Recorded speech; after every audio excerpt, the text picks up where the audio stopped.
Hello everyone, मैं शरद यादव आप सभी का स्वागत करता हूं हमारे यूट्यूब चैनल ग्लैंस एकेडमी पर। दोस्तों, हम लोग एनसीईआरटी क्लास 6 ज्योग्राफी को कंप्लीट कर रहे हैं, जिसमें आज हम सेकंड चैप्टर के बारे में पढ़ेंगे।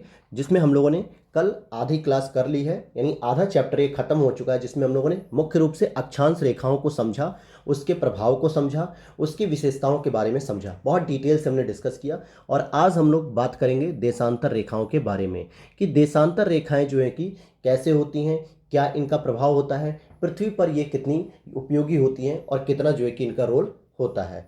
तो चलिए शुरू करते हैं आज हम लोग देशांतर। और दोस्तों, इसकी ऑलरेडी पहले चैप्टर को बहुत डिस्कस किया गया है। पहले चैप्टर में भी स्पेशली बताया गया है कि एनसीईआरटी क्यों पढ़नी जरूरी है, एनसीईआरटी की उपयोगिता क्या है, और हमारे चैनल के एनसीईआरटी में और अदर चैनल के एनसीईआरटी में क्या डिफरेंसेस रहेंगे, जो मेजर डिफरेंस रहेंगे, और जिससे आप लोगों की एक समझ डेवलप होगी। तो प्लीज़ पहली क्लास ज़रूर देख लीजिएगा, डिटेल से आप समझिएगा। स्पेशली स्टार्टिंग के 8 से 10 मिनट जरूर सुनिएगा उस चीज़ को। उसके बाद भले आपका मन करे, अच्छी लगे तो पढ़िएगा, नहीं अच्छी लगेगी तो आपका चैनल, आपका मोबाइल, आप जैसा सोचेंगे वैसा करिएगा। तो चलिए आज हम शुरू करेंगे देशांतर रेखा। आगे बढ़ने से पहले चैनल पर अगर पहली बार आए तो प्लीज़ चैनल को सब्सक्राइब कर लीजिएगा। डिस्क्रिप्शन बॉक्स में टेलीग्राम चैनल का लिंक है, जहां पर इसकी सभी पीडीएफ्स प्रोवाइड की जाती हैं, तो आप लोग वहां से पीडीएफ भी डाउनलोड कर सकते हैं। और अदर क्लासेस की भी, जैसे टॉपर्स कॉपी के इस समय क्लासेस चल रही हैं, आरओ यूपीपीसीएस 2024 को ध्यान में रख के, तो आप उसकी भी पीडीएफ्स वहाँ से डाउनलोड कर सकते हैं, उस क्लासेस को भी देख सकते हैं, बेहतर तरीके से चलाई जा रही हैं। तो शुरू करते हैं अब हम लोग देशांतर रेखाएं। तो देखिए, देशांतर क्या होती हैं पहले हम पढ़ते हैं। उससे पहले हम लोग देखेंगे अक्षांश रेखाएं। अक्षांश रेखाएं कुछ इस तरीके से थी दोस्तों, जिसमें मान लीजिए ये 0 डिग्री है, इसको मान लेता हूं मैं 1 डिग्री, ये 2 डिग्री, इसी तरीके से 3 डिग्री, और ये सभी की सभी किधर है, नॉर्थ में है। कहाँ पे है ये, नॉर्थ में है। अच्छा, 0 डिग्री पे आप देखिएगा कि 0 डिग्री पे नॉर्थ नहीं लिखा जाता है, क्योंकि वो न तो नॉर्थ में होती है ना ही साउथ में होती है, बस उसको 0 डिग्री दोनों ही मान लिया जाता है, नॉर्थ साउथ जिसके भी आप कंपैरिजन करना चाहें। पहली विशेषता थी इसकी कि ये दोनों समानांतर रेखाएं होती हैं, अक्षांश रेखाएं, क्योंकि ये कहीं पर भी एक दूसरे से टच नहीं होती है, ना ही एक दूसरे को ये कहीं पर भी परिच्छेद करती हैं या काटती हैं। लेकिन अगर हमें पृथ्वी पर किसी एक स्थान की लोकेशन बतानी हो तो केवल अक्षांश रेखाओं से नहीं बल्कि देशांतर रेखाओं की भी जरूरत पड़ती है। तो हम उसके बारे में भी बात करेंगे। जो हमारा अक्षांश होता है वो क्या करता है, दो पार्ट में डिवाइड करता है, या तो उत्तरी अक्षांश होता है या फिर दक्षिणी अक्षांश होता है। 0 डिग्री के उत्तर वाला भाग उत्तरी अक्षांश होता है, जिसको हम लोग नॉर्दर्न हेमिस्फीयर कहते हैं, और दक्षिण वाला भाग साउदर्न हेमिस्फीयर या दक्षिणी अक्षांश होता है। अब बात करेंगे देशांतर रेखाओं की कि वो पृथ्वी को किस जोन में बांटता है। किसी स्थान की स्थिति को बताने के लिए उस स्थान के अक्षांश के अतिरिक्त कुछ और जानकारियों की आवश्यकता भी होती है। आप देख सकते हैं कि प्रशांत महासागर में स्थित टोंगा द्वीप एवं हिंद महासागर में स्थित मॉरिशस द्वीप एक ही अक्षांश यानी कि 20 डिग्री दक्षिणी पर स्थित हैं। उनकी सही स्थिति जानने के लिए यह पता करना होगा कि उत्तरी ध्रुव को दक्षिणी ध्रुव से जोड़ने वाली संदर्भ रेखा से पूर्व या पश्चिम की ओर इन स्थिति की दूरी कितनी है।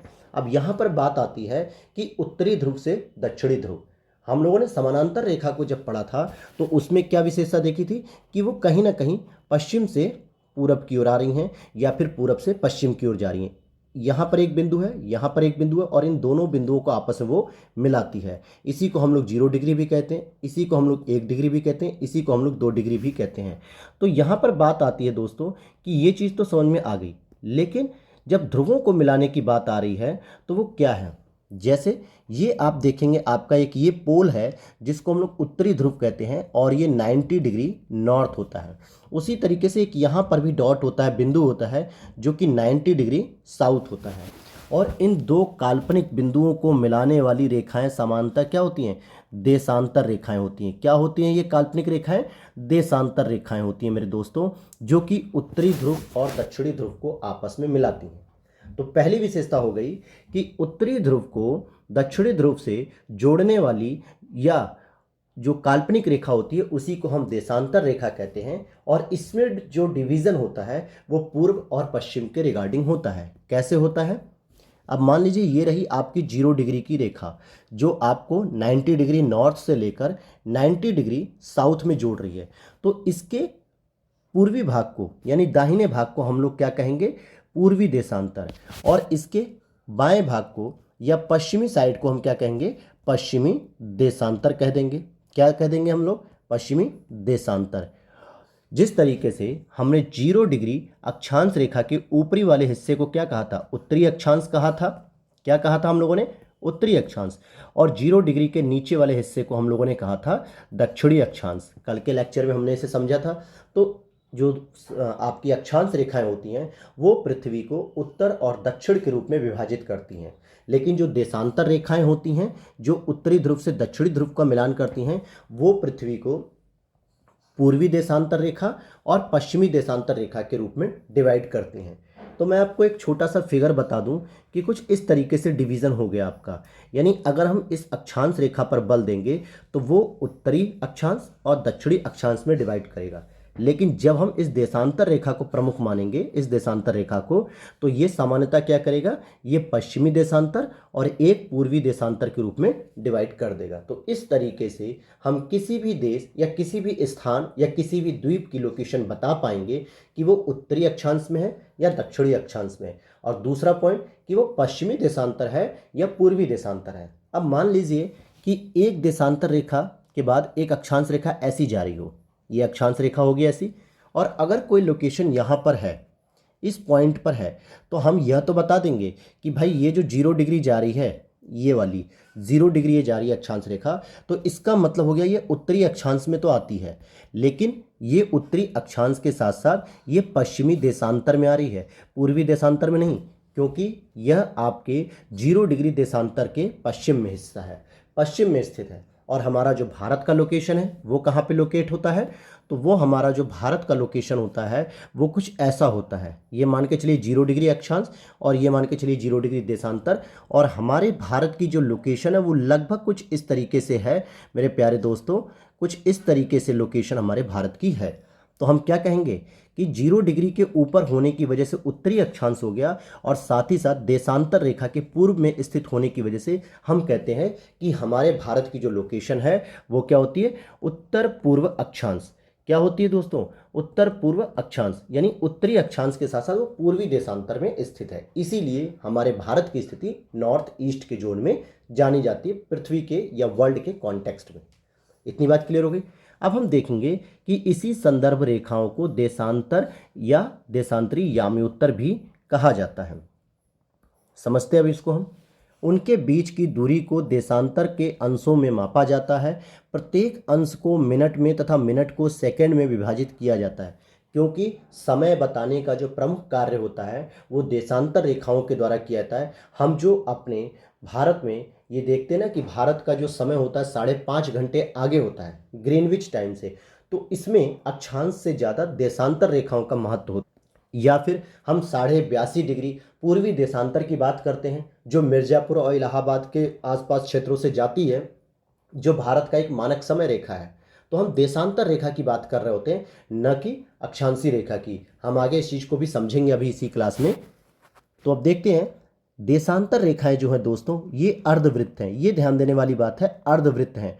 उनके बीच की दूरी ध्रुवों की तरफ बढ़ने पर घटती जाती है तथा ध्रुवों पर शून्य हो जाती है, और जहां सभी देशांतरी याम्योत्तर आपस में मिलती हैं। अब इसको समझने के लिए आप समझिएगा, आइए इस पॉइंट को अगर आपको समझना है कि कैसे ये अर्धवृत्त हैं और उनके बीच की दूरी दो ध्रुवों की तरफ बढ़ने पर क्या होती, घट जाती है, या यूँ कहें कि ध्रुवों पर शून्य हो जाती है। तो सबसे अधिक कहाँ होती है, सबसे अधिक होती है आपकी विषुवत रेखा पर, जहाँ पे लगभग वो 111 पॉइंट कुछ किलोमीटर की रेंज में पाई जाती है। तो समझते हैं इसको। आप यहाँ पर देख सकते हैं मेरे प्यारे दोस्तों, आप यहाँ पर देखिए कि ये एक प्रमुख याम्योत्तर रेखा जा रही है जो आपकी 0 डिग्री रेखा मानी जाएगी। इसको देखिए, ये रही आपकी 0 डिग्री याम्योत्तर जो कि उत्तरी ध्रुव 90 डिग्री नॉर्थ और 90 डिग्री साउथ को मिला रही है। तो यहाँ पर देखेंगे सारी रेखाएं इसी बिंदु से ही निकल रही है, और यह भी क्या होती है, यहाँ पे पृथ्वी का डिज़ाइन पूरा नहीं दिया गया है, तो यहाँ नीचे नॉर्थ में और साउथ में आपस में मिलान देखने को मिल रहा है। क्या हो रहा है, यहाँ पर ये रेखाएं मिल रही हैं। क्या हो रही हैं, ये रेखाएं मिल रही हैं। तो पहली विशेषता क्या कि देशांतर रेखाएं कभी भी समानांतर नहीं होती हैं, क्योंकि वो एक बिंदु पर आकर एक दूसरे से मिलन कर रही हैं, या एक दूसरे को परिच्छेद कर रही हैं, या एक दूसरे को काट रही हैं। जबकि अक्षांश रेखाओं को आप देखेंगे, ये रही अक्षांश रेखाएं, ये कभी भी एक दूसरे को नहीं काटेंगी। आप देख सकते हैं कि इन तीनों अक्षांश रेखाओं के बीच में एक पर्याप्त दूरी है और ये कभी भी आपस में नहीं मिलती हैं। तो यही एक विशेषता हो जाती है देशांतर रेखा और अक्षांश रेखाओं में अंतर का। आगे समझ लेते हैं हम लोग इसे। अब यहाँ पर आपने एक वर्ड पढ़ा कि ये अर्धवृत्त होती हैं। अर्धवृत्त का मतलब क्या होता है? जिस तरीके से अक्षांश रेखाओं की बात करेंगे तो उसमें केवल 0 डिग्री एक अक्षांश रेखा ऐसी है जो अर्धवृत्त का काम करती है, अर्थात पृथ्वी के आधे हिस्से को जो है कि जितना हिस्सा आधा बांटती है उतना ही जो है कि नीचे का हिस्सा बांटती है, अर्थात बराबर हिस्सों में बांटती है। बाकी कोई अक्षांश रेखा बराबर हिस्सों में नहीं बांटती है। अगर 1 डिग्री की होगी, 2 डिग्री की होगी, 3 डिग्री की होगी तो कहीं ना कहीं उसका क्षेत्रफल ज़्यादा होगा नीचे वाले का, और ऊपर वाला जैसे 20 डिग्री को अगर हम देख लें तो 20 डिग्री से ऊपर पृथ्वी कितनी होगी? अगर आप देखें 20 डिग्री से ऊपर का हिस्सा बस इतना ही तो है, लेकिन नीचे का हिस्सा देखिए इतना सारा है। तो कहीं ना कहीं इसने पूरी तरीके से बराबर नहीं बांटा। लेकिन जब देशांतर रेखाओं की बात करते हैं तो इसको आप एक काल्पनिक रूप से ऐसे करके जोड़ लीजिए, और पीछे से अगर आप ये ऐसे रेखा घुमा के लाएंगे तो ये सारी रेखाएं, जितनी भी ये रेखाएं होंगी, ये सभी की सभी क्या करेंगी? पृथ्वी को अर्धवृत्त के रूप में, आधे वृत्त के रूप में बांट देंगी, क्योंकि ये एक छोर से दूसरे छोर की ओर सीधे आती हैं और पृथ्वी को लगातार आधे हिस्से में बांट देती हैं। सभी देशांतर रेखाओं की यह प्रमुख विशेषता होती है। अक्षांश में तो केवल 0 डिग्री थी जो पृथ्वी को आधे हिस्से में बांट रही थी, बाकी कोई अक्षांश नहीं बांट रही थी। लेकिन देशांतर रेखाओं में क्या होता है? लगभग सभी देशांतर रेखाएं पृथ्वी को 2 बराबर हिस्सों में बांटती हैं, इसीलिए इनको अर्धवृत्त भी कहा जाता है। और दूसरा पॉइंट हमने देखा कि दूरी इनकी जो है ध्रुवों की तरफ बढ़ने पर घटती जाती है या ध्रुवों पर शून्य हो जाती है। तो इसको समझ लेते हैं। अब आप ये देखिए, ये जो संख्या है, ये रेखा है मान लीजिए। अब यहाँ से एक रेखा और जा रही है तो ये देखेंगे आपकी ध्रुवों की ओर जाने पे क्या हो रहा है? बिल्कुल आपस में जाके चिपक रही है, यानी आपस में जाके चिपक जा रही है, टच हो जा रही है। इस तरीके से यहाँ पर आप देखेंगे कि इनकी दूरी 0 डिग्री हो जा रही है, अर्थात कि ध्रुवों पर जाके वो शून्य हो जा रही है। और जबकि इनकी सर्वाधिक दूरी कहाँ पे दिख रही है? 2 देशांतर रेखाओं के बीच विषुवत रेखा पर देखने को मिलती है। आप देखिए सर्वाधिक दूरी यहाँ देखने को मिलेगी, लेकिन ये दूरी लगातार कम होती जाएगी और कम होते होते 0 डिग्री मतलब हो जाती है, अर्थात कि शून्य हो जाती है ध्रुवों पर। इसी तरीके से 90 डिग्री नॉर्थ पर भी ये शून्य होती है और 90 डिग्री साउथ पर भी ये शून्य हो जाती है। अब हम समझते हैं इसके आगे वाली बात को। आगे लिखता है, अक्षांश जो कि समानांतर रेखाएं होती हैं से भिन्न सभी देशांतरी याम्योत्तरों की लंबाई समान होती है। अब यहाँ पर बात समझिएगा, लंबाई समान का क्यों कह रहा है? क्योंकि अगर मान लीजिए मैंने 20 डिग्री अक्षांश की बात की तो इसकी दूरी ज़्यादा है लंबाई, 40 डिग्री अक्षांश की देखो लंबाई थोड़ी कम है, 60 डिग्री अक्षांश की लंबाई और कम हो गई, 80 डिग्री अक्षांश की लंबाई और कम हो गई। लेकिन आप देखेंगे देशांतर रेखाओं के बारे में जब मैं बात करूंगा तो देशांतर रेखाओं की लंबाई बराबर होगी। और ऐसा क्यों होगा? क्योंकि इनका जो मिलन बिंदु है वो फिक्स है, 90 डिग्री नॉर्थ से लेके उन्हें 90 डिग्री साउथ तक जाना ही है, आपस में मिलन करना ही है। तो भाई जितनी दूरी होगी 90 डिग्री नॉर्थ से लेके साउथ की, वो सभी देशांतर रेखाओं के लिए होगी। इसीलिए सभी देशांतर रेखाओं की लंबाई भी समान होती है। इसलिए इन्हें सिर्फ मुख्य संख्याओं में व्यक्त करना कठिन है। तभी तो सभी देशों ने निश्चय किया कि ग्रीनविच, जो कि लंदन की एक वेधशाला के रूप में जानी जाती है, जहां ब्रिटिश राज की वेधशाला स्थित है, से गुजरने वाली याम्योत्तर से पूर्व और पश्चिम की ओर गिनती शुरू की जाए। तो पूर्व और पश्चिम की ओर कैसे गिनती शुरू हो रही है? तो ये जो रेखा जा रही है, ये 0 डिग्री याम्योत्तर, ये सामान्यतः कहाँ से जा रही है? लंदन के ग्रीनविच लोकेशन से जा रही है, जो लगभग यहाँ के आसपास है। इसके दाहिने भाग को इन्होंने पूर्वी देशांतर कह दिया, इसके पश्चिमी भाग को इन्होंने पश्चिमी देशांतर कहना शुरू कर दिया। इस रूप में इसको डिवाइड करना शुरू किया गया कि पूर्व और पश्चिम की ओर इसकी गिनती शुरू की जाए। और इस याम्योत्तर को प्रमुख याम्योत्तर, यानी कि प्रमुख, जो कि आपकी GMT हो जाएगी, ग्रीनविच मीन टाइम कहा जाएगा, तो प्रमुख याम्योत्तर माना जाएगा। और इसका मान कितना होगा? 0 डिग्री। जिस तरीके से हमारी विषुवत रेखा प्रमुख होती है और उसका मान 0 डिग्री होता है, ठीक उसी प्रकार से याम्योत्तर में जो आपकी देशांतर रेखा होती है उसे प्रमुख याम्योत्तर मान लिया जाता है। और यहाँ से हम 180 डिग्री पूर्व और 180 डिग्री पश्चिम तक गणना करते हैं। अब आप कहेंगे सर हम 180 तक ही क्यों करें? तो मेरे प्यारे भाई, जो सर्कल होता है वो लगभग क्या पूरा का पूरा 360 डिग्री का होता है, और अगर जब आप उसे किसी आधे पार्ट में बांटना चाह रहे हो कि आधा इधर आधा इधर, तो 360 का जब आप आधा करोगे तो 180 आता है। इसीलिए 180 डिग्री आपकी पूर्व में रहेंगी और 180 डिग्री आपकी पश्चिम में रहेंगी। जैसे आप देख सकते हो 30 डिग्री पूर्व, 60 डिग्री पूर्व, 90 डिग्री पूर्व होगी इसी तरीके से, और इसी तरीके से 120 डिग्री पूर्व होगी। टोटल जाते जाते आपकी 180 डिग्री पूर्व तक आएगा। सेम उसी तरीके से आप देखेंगे 30 डिग्री पश्चिम, 60 डिग्री पश्चिम, और फिर इसी के पीछे आप जाएंगे 90 डिग्री पश्चिम, और उसी के बाद 120 डिग्री पश्चिम, और आपका 50 डिग्री पश्चिम, और 180 डिग्री पश्चिम हो जाएगा। तो इस तरीके से आप देखेंगे हर 30-30 डिग्री पे जो है कि एक एक रेखाओं को काल्पनिक तौर पे ये बांटा गया है। मैं उम्मीद करता हूं कि आप लोगों को ये चीज़ें समझ में आ रही होंगी कि कैसे हमें देशांतर को समझना है और कैसे हमें अक्षांश को समझना है। बात करते हैं इसके आगे की। तो प्रमुख याम्योत्तर तथा 180 डिग्री याम्योत्तर मिलाकर पृथ्वी को दो समान भागों में पूर्वी गोलार्ध और पश्चिमी गोलार्ध में विभक्त करती हैं। जिस प्रकार से हमारी 0 डिग्री जो लाइन थी वो आपके उत्तरी गोलार्ध और दक्षिणी गोलार्ध के रूप में पृथ्वी को विभाजित कर रही थी, ठीक उसी प्रकार से जो आपकी याम्योत्तर रेखा है वो आपको पूर्वी गोलार्ध के रूप में डिवाइड कर रही है और पश्चिमी गोलार्ध के रूप में डिवाइड करती है। यानी एक गोलार्ध आपका पूर्वी हो गया जो इस 0 डिग्री से दाहिने साइड में होगा राइट हैंड पे, और एक 0 डिग्री से लेफ्ट हैंड साइड में होगा जिसको हम लोग पश्चिमी गोलार्ध कहेंगे। इसलिए किसी स्थान के देशांतर के आगे पूर्व के लिए अक्षर पूर्व लिखा जाता है और पश्चिम के लिए अक्षर पश्चिम लिखा जाता है शॉर्ट तरीके से। यह जानना रोचक तथ्य होगा कि 180 डिग्री पूर्व और 180 डिग्री पश्चिम याम्योत्तर एक ही रेखा पर स्थित है। ये बात बहुत इंपॉर्टेंट है। जिस तरीके से आप देख रहे हैं कि 0 डिग्री रेखा सामने दिख रही है, ठीक इसी प्रकार से यही रेखा जब पीछे जाती है, ये वाली लाइन आप देख पा रहे होंगे, बिल्कुल सीधी देखिएगा।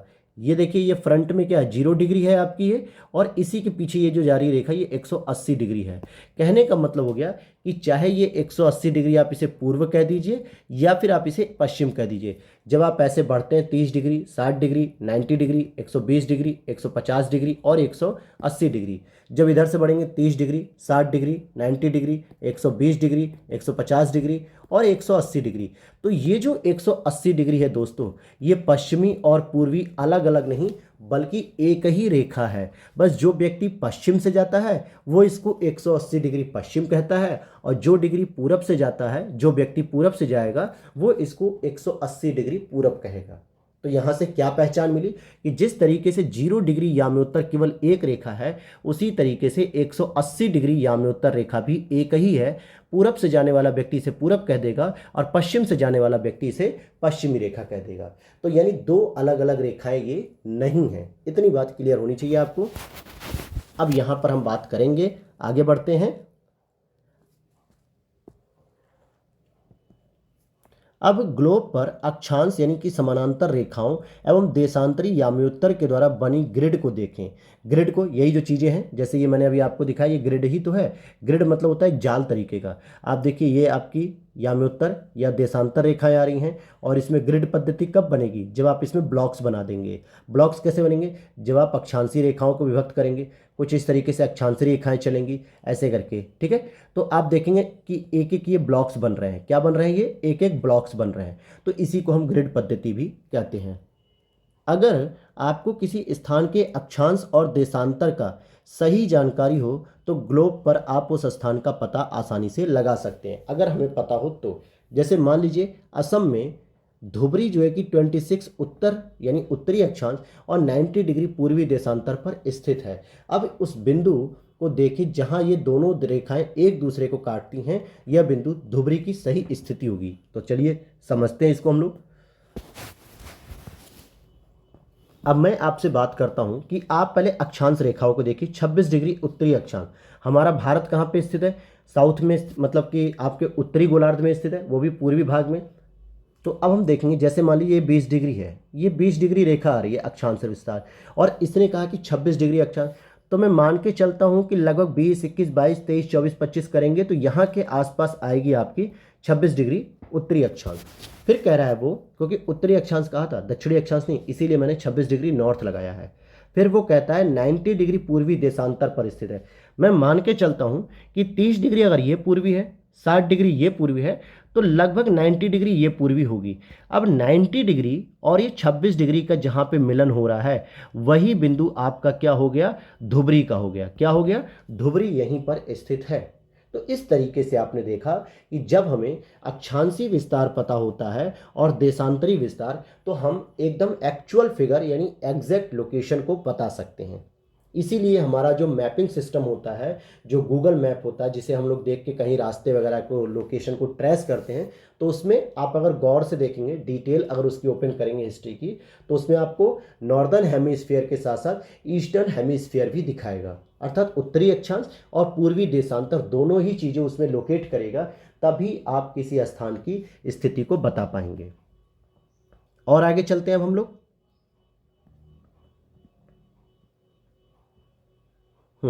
अब यहाँ पर तो ये प्रैक्टिकल दिया है कि कागज़ पर समान दूरी वाले, इन सब चीज़ों का कोई मतलब नहीं है। और ये हमारा ग्लोब है, मतलब वर्ल्ड है, इसको हम लोग आगे दिखाएंगे आपको। अब यहाँ पर हम देखते हैं देशांतर और समय, कि किस तरीके से देशांतर रेखाओं के द्वारा समय का निर्धारण होता है। समय को मापने का सबसे अच्छा साधन पृथ्वी, चंद्रमा, ग्रहों की गति है। क्या पहले के युग में, आपके बुजुर्ग युग में, या यूँ कहें कि 100, 200, 300 साल पहले, 400 साल पहले, क्या समय मापने के लिए, समय देखने के लिए कोई घड़ी होती थी? दिनांक के लिए कोई कैलेंडर होता था? नहीं होता था ना मेरे दोस्तों। आज भी हमारे जो बुजुर्ग हैं घरों में, जो हमारे दादा या और उनसे बुजुर्ग लोग होंगे, वो आज भी सुबह 5 बजे 6 बजे कैसे उठ जाते हैं, 4 बजे उठ जाते हैं।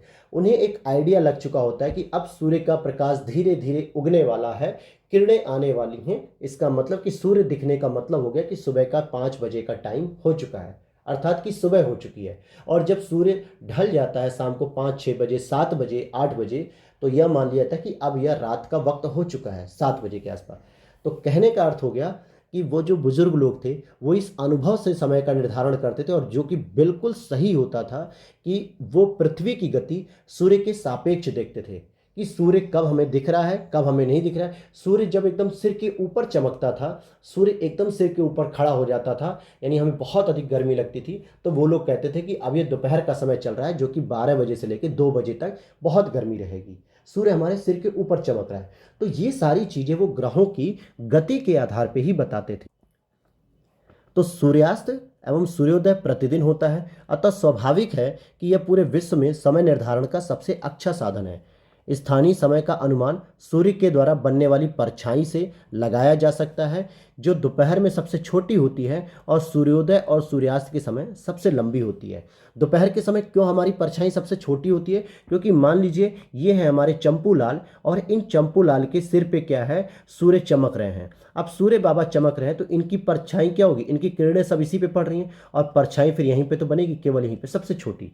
लेकिन अगर मैं इन्हीं को दूसरी लोकेशन पे बना दूं कि ये चंपू लाल हो गए और ये इनका हाथ हो गया, और अब चंपू लाल की लोकेशन क्या है, सुबह 8 बजे की है और सूर्य पूरब से निकल रहा है, तो जब इनकी किरणें सूर्य की चंपू लाल पर पड़ती हैं, तो इनकी जो परछाई बनेगी वो लगभग यहाँ बनेगी, कुछ यहाँ मान के चलिए, छोटी सी एक परछाई बनेगी यहाँ बनेगी, लेकिन क्योंकि वो ऑब्जेक्ट से होकर परछाई यहाँ बनेगी। तो इसी तरीके से पता चलता है कि सूर्योदय या सूर्यास्त के समय, या तो आप इसको सूर्योदय समझ लीजिए या इसको सूर्यास्त समझ लीजिए, इस समय सबसे लंबी होती है, और दोपहर के समय जब ये समय होता है, तो इस समय सबसे छोटी बनती है परछाई। और आगे समझते हैं हम लोग यहाँ पर। ग्रीनविच पर स्थित प्रमुख याम्योत्तर पर सूर्य जिस समय आकाश के सबसे ऊंचे बिंदु पर होगा, उस समय याम्योत्तर पर स्थित सभी स्थानों पर दोपहर ही मानी जाएगी। क्योंकि जो याम्योत्तर रेखा होती है, वो प्रमुख याम्योत्तर मान लीजिए कि 0 डिग्री है, और इस पर जब सूर्य सबसे ऊपर होगा, इससे ऊपर उठते हुए आप देखेंगे कि सूर्य सबसे ऊपर होगा, तो पूरे के पूरे याम्योत्तर पे क्या होगी, सबसे अधिक दोपहर की गर्मी होगी, पूरे पूरे याम्योत्तर पे होगी। अब आगे देखते हैं।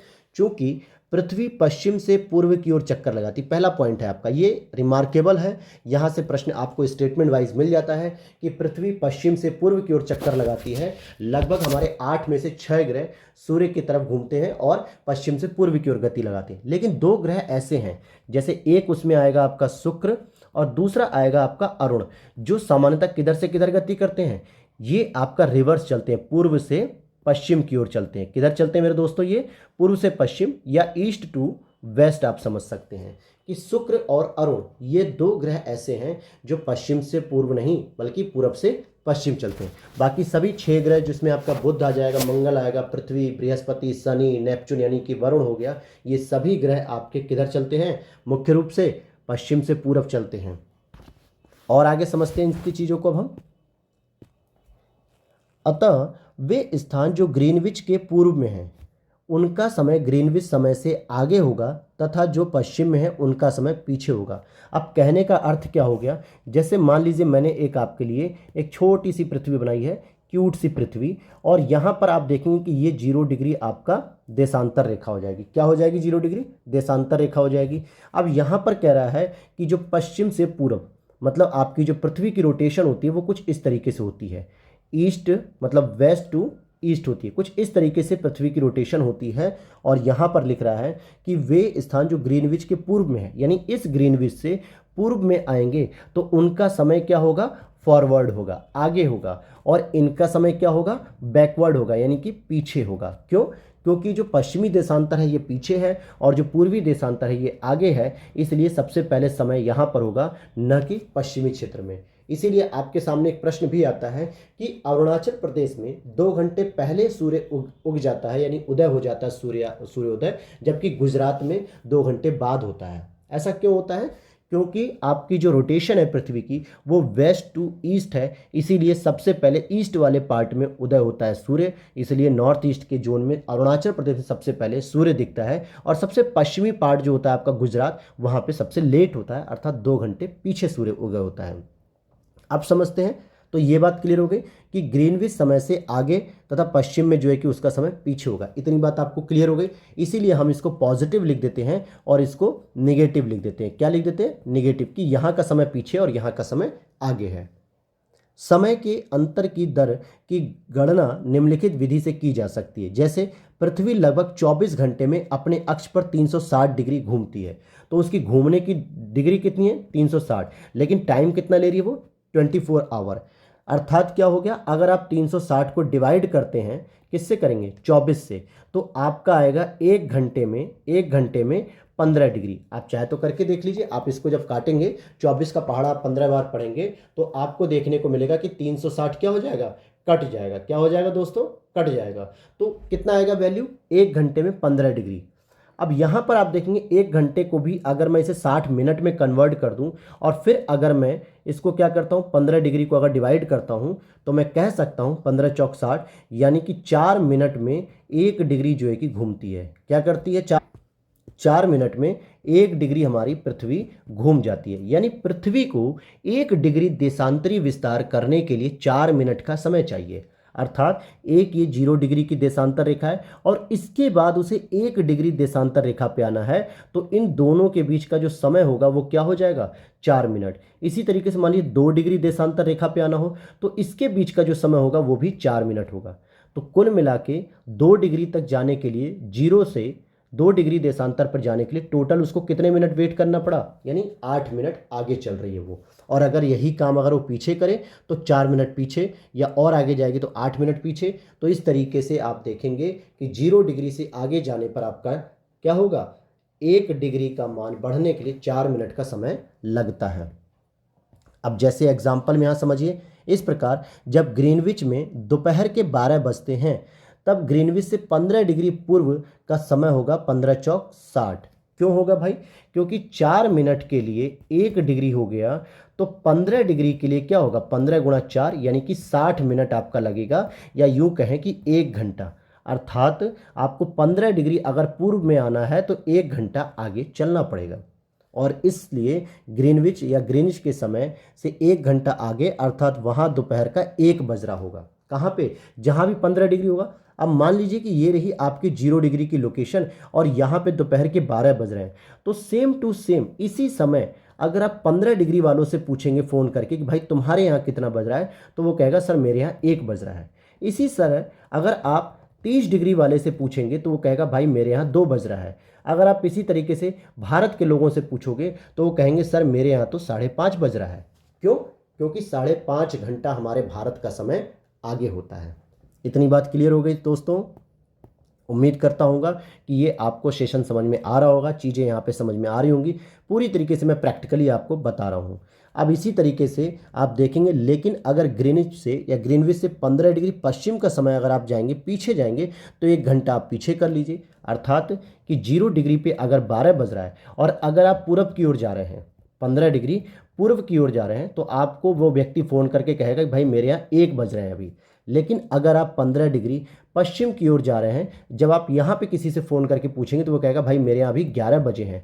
आप और पीछे जाएंगे, 30 डिग्री पश्चिम में जाएंगे, तो वो कहेगा मेरे यहाँ अभी 10 बज रहे हैं। क्योंकि हर 15 डिग्री पे 1 घंटे का अंतर देखने को मिल रहा है। अब आप देख लीजिए भारत का जो देशांतरी विस्तार शुरू होता है वहाँ पे कितना इसका कैलकुलेटिव टाइम आए। साथ ही साथ इसको समझेंगे कि वहाँ सुबह के 11 बजे होंगे 1 घंटा पीछे जाने पे। इस प्रकार जब ग्रीनविच पर दोपहर के 12 बजे होंगे तो उस समय 180 डिग्री पर मध्य रात्रि होगी। 180 डिग्री का मतलब क्या हो गया? जो 0 डिग्री के पीछे वाली जो रेखा है दोस्तों, जो इसके पीछे जा रही थी 180 डिग्री, जब यहाँ के दोपहर के 12 बज रहे हैं तो यहाँ कितना बजेगा? रात के 12 बजेंगे। क्यों? क्योंकि इनके बीच में जो दूरी है वो 15 डिग्री के हिसाब से आप जब जाएंगे तो 12 घंटे का डिफरेंस देखने को मिलेगा। तो अगर यहाँ पे दोपहर हो रही है 0 डिग्री पे, तो 180 डिग्री पे आपकी मध्य रात्रि के 12 बजेंगे। इतनी बात क्लियर हो गई मेरे प्यारे भाइयों। तो आप सभी स्टूडेंट्स को आई थिंक समझ में आ रही होंगी चीज़ें। अब किसी भी स्थान पे जब सूर्य आकाश में अपने उच्चतम बिंदु पर होता है तो दोपहर में उस समय घड़ी में दिन के 12 बजते हैं, रात के नहीं, क्योंकि सूर्य दिन में उगता है। और घड़ी के द्वारा दिखाया गया समय उस स्थान का स्थानीय समय होगा। ऐसा नहीं है कि वो यूनिवर्सल टाइम हो गया कि आज दोपहर भारत में 12 बज रहे हैं, तो ऐसा नहीं कि पूरी दुनिया में दोपहर 12 बजे होंगे, ऐसा नहीं है। जहाँ जहाँ पे देशांतरी विस्तार होगा उसका कैलकुलेट किया जाएगा कि अगर वो हमसे पूरब में है तो 1 घंटा आगे चलेगा या 1 मिनट आगे चलेगा, या जैसा भी होगा उसको कैलकुलेट किया जाएगा। तो इस तरीके से आप क्या करेंगे, देशांतरी याम्योत्तर पर सभी स्थानों का स्थानीय समय मान देख सकते हैं कि कैसे निकलेगा। अब हम बात करेंगे हम मानक समय क्यों यूज करते हैं या हम मानक समय क्यों प्रयोग करते हैं। तो अलग अलग याम्योत्तर पर स्थित स्थानों के स्थानीय समय में अंतर होता है, इसीलिए अंतर होता है। जैसे उदाहरण के लिए अगर हम बात करें कि बहुत से देशांतरों से होकर गुजरने वाली रेलगाड़ियों के लिए समय सारणी तैयार करना कठिन होगा। भारत में गुजरात के द्वारका तथा असम के डिब्रूगढ़ के स्थानीय समय में लगभग 1 घंटा 45 मिनट का अंतर देखने को मिलेगा। और यह जो अंतर होता है इसलिए यह आवश्यक है कि देश के मध्य भाग से गुजरने वाली किसी याम्योत्तर के स्थानीय समय को देश का मानक समय माना जाए। अब मान लीजिए ये रहा हमारे भारत का सबसे पूर्वी विस्तार, जिस विस्तार का नाम क्या होता है? किबिथु। किबिथु भी कह सकते हैं, किबिथु भी कहते हैं। और यहाँ पर एक पुलिस चौकी है जो कि बिपिन रावत जी, जो कि हमारे सीडीएस थे पहले, बिपिन रावत के नाम पर बना दी गई है। यानी यही हमारा सबसे पूर्वी बिंदु होगा किबिथु।